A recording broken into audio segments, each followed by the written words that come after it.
السلام علیکم، دس از فرح خان۔ آج ہم سائیکولوجی کے بہت ہی امپورٹنٹ ٹاپک کو ڈسکس کریں گے، جسے ہم تخیل یعنی کہ امیجنیشن کیا ہوتا ہے اور امیجنیشن کے کچھ اقسام اسے بھی ڈسکس کریں گے۔ تو چلے شروع کرتے ہیں۔ امیجنیشن انسان کا ذہن مادی اشیاء کے سامنے نہ ہوتے ہوئے بھی تخیل کی مدد سے انہیں دیکھ سکتا ہے، یعنی کہ کوئی چیز ہمارے سامنے نہ ہو تو بھی ہم اس کا خیال مائنڈ میں لا کے اسے سوچ سکتے ہیں۔ جیسے کہ ان کے بارے میں، جیسے کسی چیز کے بارے میں سوچ سکتا ہے، گزرتے ہوئے وقت یا پھر گزرے ہوئے زمانے کے بارے میں، اس کے تجربات کو خیالات اور شبیہات کے ذریعے دوبارہ شعور میں لا کر دیکھنا، یعنی مختلف خیالات کو نئی سے نئی ترتیب دینا، اسے ہی تخیل کہتے ہیں۔ اور یہ تخیل ایک ہر انسان میں موجود ایک ایسا کرشمہ ہے جو نہ صرف انوکھا ہے نہ اور حیرت انگیز ہے۔ نفسیات میں سابقہ مدرکات یعنی پرسیپشنز کو ذہنی تصاویر سے کام لے کر آئندہ کے لیے حسب خواہش نئی شکلیں بنانے کے عمل کو ہی تخیل کہتے ہیں۔ اب ہم اس کی کچھ اقسام بھی دیکھیں گے، تو چلیں۔ تخیل کے اقسام میں ایادی تخیل، ریپروڈکٹیو امیجنیشن، تعمیری تخیل، کنسٹرکٹیو امیجنیشن اور تعمیری تخیل کی دو قسمیں ہوتی ہیں، تخلیقی تخیل اور تقلیدی تخیل۔ یعنی تخلیقی تخیل یعنی کریٹیو امیجنیشن، اور عملیاتی تخیل یعنی کہ پریگمیٹک امیجنیشن، اور جمالیاتی تخیل اور لامحدود تخیل۔ تو یہ تخیلات کی اقسام ہیں، ہم انہیں تھوڑا سا یعنی کہ تھوڑا اور ایکسپلینیشن میں دیکھیں گے۔ تو چلیں، فرسٹ ہے ایادی تخیل۔ ایادی تخیل یعنی سابقہ تجربات کو دہرانا یا اعادہ کرنا، اسے ایادی تخیل کہتے ہیں۔ یعنی ریپروڈکٹیو امیجنیشن، تخیل میں یادداشت ایک اہم ذہنی عمل ہے، یہ ہمیں نہیں بھولنا چاہیے۔ سابقہ تجربات کو یعنی ذہنی افق پر ہو بہو رکھا جائے تو اسے تخیل کو دوبارہ پیدا شدہ تخیل کہتے ہیں۔ تو یہ اعادہ یعنی کہ ایادی تخیل ہوگا۔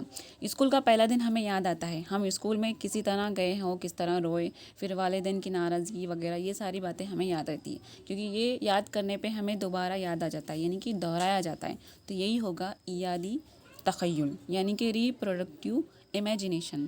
اور جیسے کہ فلم دیکھنے کے بعد بھی بہت دنوں تک فلم کا کوئی سین یا پھر کوئی منظر ہمارے کہ ذہن میں رہ جاتا ہے، پھر یاد آتے رہتا ہے، ہمارا دیکھا ہوا، یا پھر کرکٹ میچ ہو، کوئی کھیل ہو، تو وہ پھر سے مائنڈ میں ہمارے یاد آ رہا ہو، تو وہی ہوگا ہمارا ایادی تخیل، یعنی کہ ریپروڈکٹیو امیجنیشن۔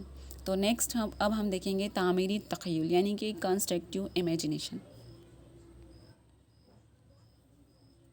تعمیری تخیل کسے کہتے ہیں؟ تعمیری تخیل میں شبیہات کا مجموعہ ہوتا ہے، یعنی کہ کنسٹرکٹیو، یہاں پہ مجموعہ ہوتا ہے، شبیہوں کے جوڑ سے نئی تصویر تیار ہوتی ہے، یعنی کہ ایک چیز سے کنیکٹ ہو کر دوسری چیز پہ کنیکٹ ہو کر ہم کوئی نئی تصویر بناتے ہیں، تصویر تیار کرتے ہیں، اسے تعمیری تخیل کہتے ہیں، یعنی کنسٹرکٹیو امیجنیشن۔ جیسے کہ کوئی سالانہ جلسہ ہو، یا وہ کیسے کیا جائے، کہاں کیا جائے، یعنی پلاننگ کرنا، کس کے ہاتھوں سے کیا جائے جلسے کا انتظام، یا کسے دیا جائے، اختتام کی پوری منصوبہ بندی ہم کیسے کرتے ہیں، یہ ہوتا ہے ہمارا تعمیری تخیل، یعنی پلاننگ کرنا۔ تو اس میں تعمیری تخیل کی دو قسمیں ہوتی ہے، تخلیقی تخیل اور تقلیدی تخیل۔ تو ہم فرسٹ دیکھیں گے اس میں تخلیقی تخیل، یعنی کریٹیو امیجنیشن۔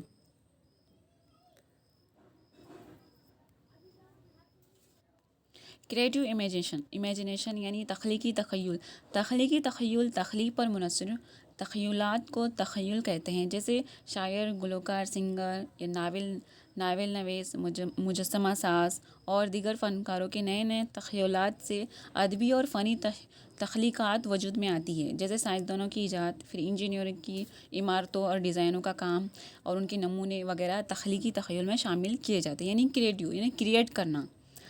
اور اس میں تخلیقی تخیل کی کچھ قسمیں ہیں، 3 قسمیں ہیں جیسے کریٹیو امیجنیشن کی۔ تو فرسٹ اس میں ہے عملیاتی تخیل، اور سیکنڈ ہے جمالیاتی تخیل، اور تھرڈ اس میں لامحدود تخیل۔ تو اس میں عملیاتی تخیل کسے کہتے ہیں؟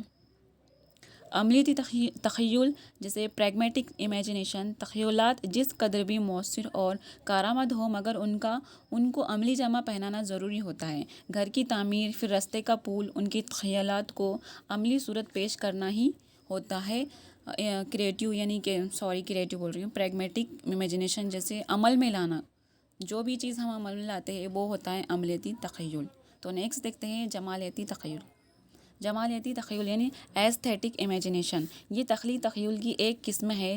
حسن، خوبصورتی، دلکشی کے خیالات یا خیالات کا ہجوم ہوتا ہے، جیسے شاعر، فنکار تخیل کی ایک حسین دنیا میں رہتے ہیں، ان کے تخیلات کو لفظی جمع پہناتا ہے، جیسے کہ کوئی شاعر ہو، پھر افسانہ نگار ہو، کوئی رائٹر ہو، لیکھک ہو، تو وہ اپنے شاعری میں کچھ ایسا مطلب نیا کریٹ کرتے ہیں، پھر تخیلات کو لفظی مطلب ان کے جو خیالات کو انہوں لفظی جامہ پہناتے ہیں، لفظوں میں بیان کرتے ہیں، تو اسے کہتے ہیں ہم جمالیتی تخیل۔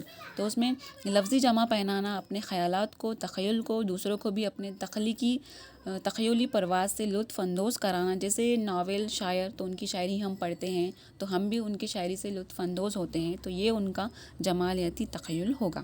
تو نیکسٹ دیکھتے ہیں کینسٹک امیجنیشن یعنی لامحدود تخیل۔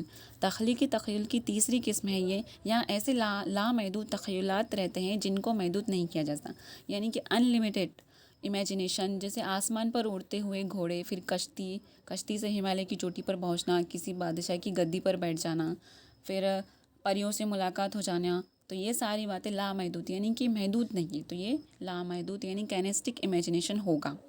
اس کے بعد نیکسٹ ہے تقلیدی تخیل یعنی امیٹیٹیو امیجنیشن۔ کسی ناول یا افسانے کو ہم پڑھتے ہیں، واقعات کے چھاپ ہمارے ذہن میں، یعنی کسی ناول کو ہم پڑھتے ہیں تو ہمارے کوئی کہانی کو ہم پڑھتے ہیں، ناول کو پڑھتے ہیں، تو اس کی تصویر، اسے ہم تصور کرنے لگتے ہیں، امیجنیشن کرنے لگتے ہیں، اور اس امیجنیشن یعنی اس تخیل کو وہ تخیل ہمارے ذہن میں اس کی چھاپ پڑ جاتی ہے، تو ہم متاثر ہوتے ہیں، مگر ان ناول اور افسانوں میں اصلی تخیل کسی اور کا ہوتا ہے، یعنی کسی کے ناول ہم پڑھ رہے ہیں لیکن وہ ناول کسی اور نے لکھی ہے، مطلب وہ اس کے خیال ہے، اس کے تخیل ہے، لیکن ہم اسے پڑھ رہے ہیں، تو لیکن یعنی ناول نگاری، افسانہ نگاری جو کسی اور کے اصلی تخیل تو کسی اور کا ہوتا ہے، لکھنے والے کا اصلی تخیل ہوتا ہے، ویسے ہی یعنی ناول نگار اور افسانہ نگار کے تخیلات کی عکاسی ہوتی ہے، ہم صرف ان کی تقلید کرتے ہیں، یعنی امیٹیٹ یعنی جسے کاپی کرنا، امیٹیٹ کرنا، تو یہ امیٹیٹیو امیجنیشن ہوگا، یعنی ڈبل، وہ لکھنے والا تو ان کی تقلیدی تخیل ہوگا، لیکن ہم اسے پڑھتے ہیں اور اسی طرح سے ہم اسے سوچتے ہیں، تو یہ ہوگا تقلیدی تخیل یعنی کہ امیٹیٹیو امیجنیشن۔ تو یہ میری طرف سے تھا تخیل اور تخیل کی کچھ اقسام جو آج ہم نے ڈسکس کیا ہے۔ آئی ہوپ آپ کو پسند آیا ہوگا، تو لائک اینڈ شیئر کریں، کمنٹ کریں، سبسکرائب کریں۔ Thank you.